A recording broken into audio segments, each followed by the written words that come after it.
Let's talk campgrounds. These are all less than 2 hours away from Cleveland. They're inside parks. We're going to start with South Bass Island State Park. This is on the other side of the island from Put-in-Bay. Look at the campsites right on the hills overlooking Lake Erie. The nice part about camping on the islands, on a windy night, you hear the waves. It almost sounds like you're camping at the ocean. They have 128 campsites, 51 electric hookups. You can also get a cabin here. The whole island is yours to explore. Rent a bike or a golf cart.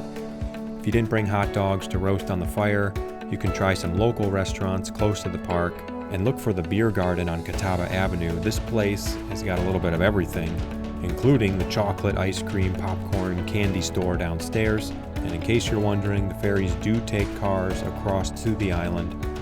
Now let's go a little bit east of Cleveland to the Lake Metro Parks. These are some impressive campsites, partly because you're not sharing with anyone else, it's all yours.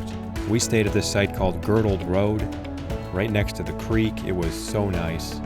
All the firewood you could need is provided. It's rustic tent camping, no bathrooms, no running water. In the daytime, you can hike or bike on the miles of woodland trails.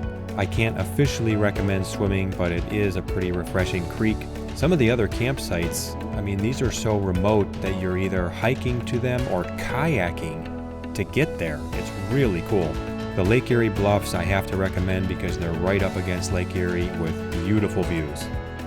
Now for another park taking advantage of Lake Erie, it's Geneva State Park. The campsite itself is set up for RVs and tents together. There's 89 spots with a fire pit and electric hookup, but the action is out on the beach. You can rent kayaks and stand-up paddle boards from North Coast Outpost. Geneva on the lake is close by. We rented bikes and went out around the bike trail. Also, they have Lake Erie canopy tours, some very memorable zip lining.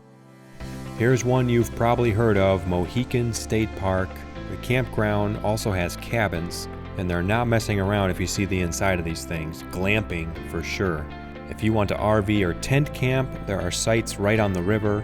Mohican Adventures is one of the many places you can rent a canoe or a kayak. They also have a climbing course there.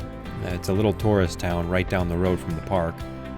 Even better, go to the Mohican Lodge and eat outside at Bromfields.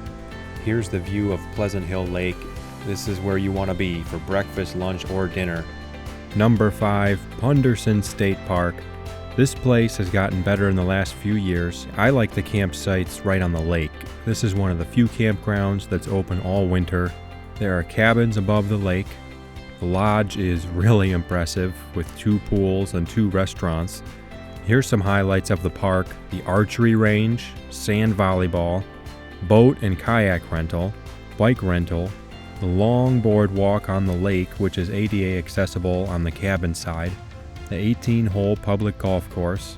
They have a disc golf course there that I'm told is the best in Ohio, one of the best in this whole region of the country.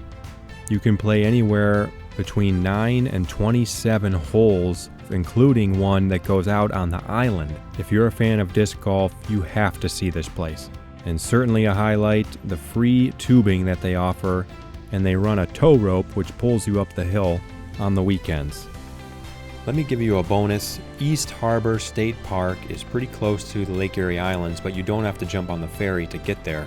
This is a very popular campground. It has a long beach and some good bike riding trails. If you've got a boat, you can park at the marina.